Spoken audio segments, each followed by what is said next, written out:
I have worked the basement canteen at Vethara Crossing for 19 years.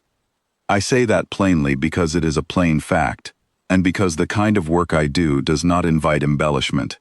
I ladle, I portion, I wipe the counter, and I set the chairs upside down on the tables when the last of the dock shift workers have gone home.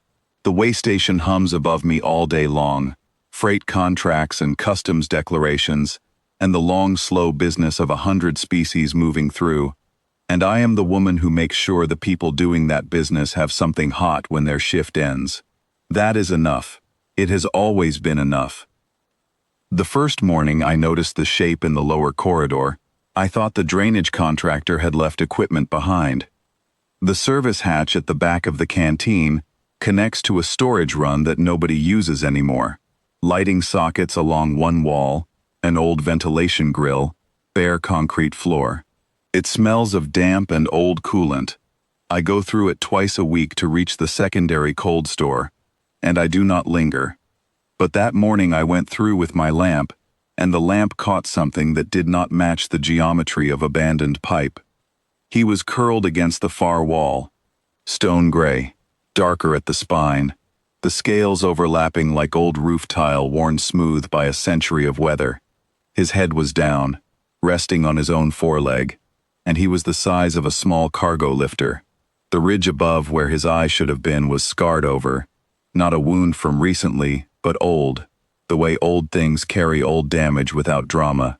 Both eyes sealed, blind, I would learn later, but not deaf and not gone. I stood for a moment, then I went back through the hatch and ladled a bowl of the bone broth I had been reducing since the previous evening. It was a good batch. I brought it back and set it on the floor within reach of his head, and I went to work. He did not touch it while I was watching.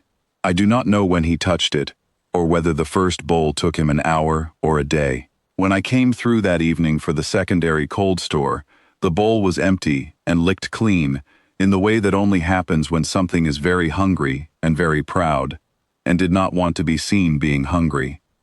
I brought another the next morning. I did not tell anyone. I want to be honest about that. I did not tell anyone, because I could not think what there was to say that would not sound strange, and because I was not certain anyone would care, and because, and this is the truest part, it did not feel like something that required permission. He was there. He was old. He was going without. The broth I could spare. I noted the bowls honestly in the supply ledger as wastage, which was not perfectly accurate, but was not far wrong either, because broth at the end of a reduction that will not hold another day is either given away or it is waste.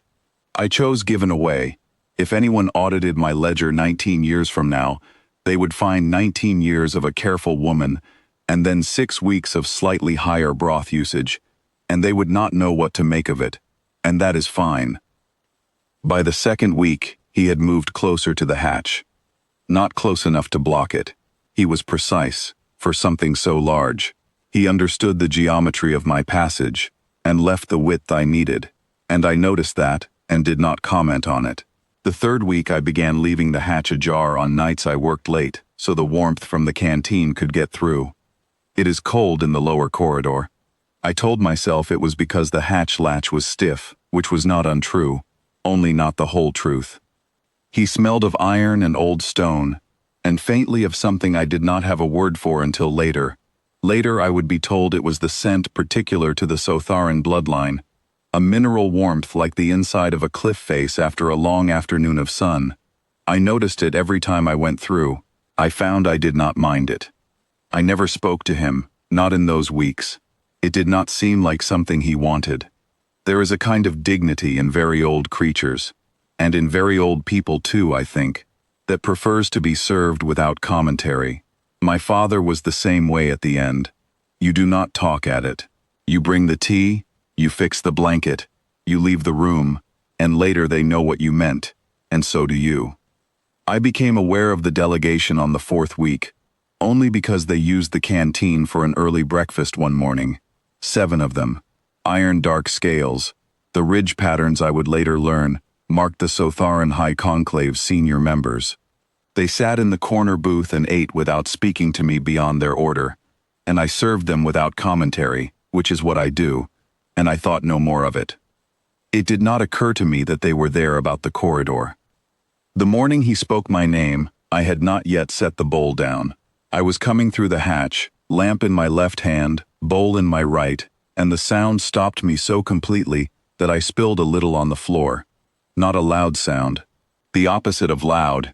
It was low and textured, like a word being said for the first time in a long while, by a throat that had not been used, and the word was something like Wren, but older, shaped by a tongue that was older than the language I was born into. He had lifted his head. Even blind, the orientation of his face was exact. He knew precisely where I stood. The sealed ridges that had been his eyes were turned toward me, and for a moment neither of us moved, and the corridor was very quiet, and I was aware of the weight of the bowl in my hand, and the sound of the ventilation grill, and nothing else. I set the bowl on the floor.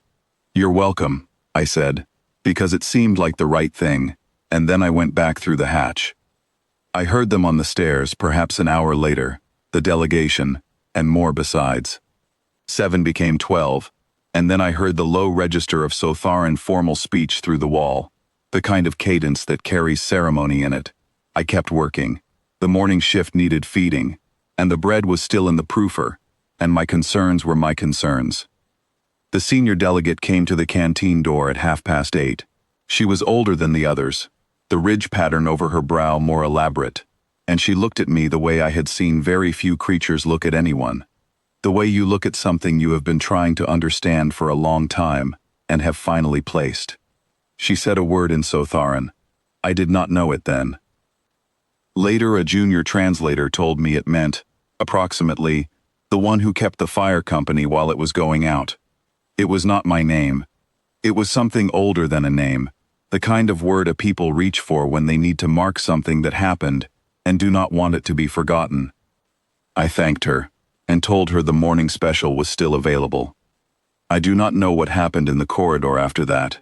I heard movement, a slow, vast kind of movement, and then the sounds of several large creatures in coordinated, deliberate motion, and then, eventually, nothing. By the time I went through for the secondary cold store at midday, the corridor was empty.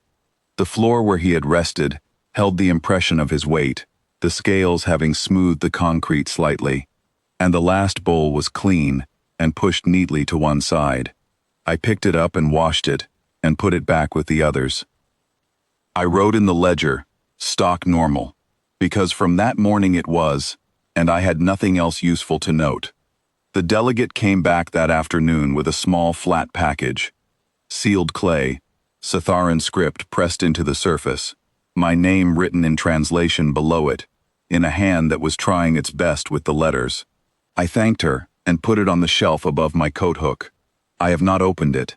I am not sure I need to know what it says, because I think I already know, and because some things are enough just as they are. I still work the basement canteen. I still reduce the broth at the end of a long batch, and note the surplus honestly in the ledger. The hatch latch is still stiff. I leave it the way it is.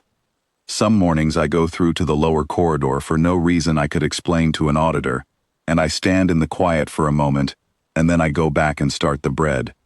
That is enough. It has always been enough.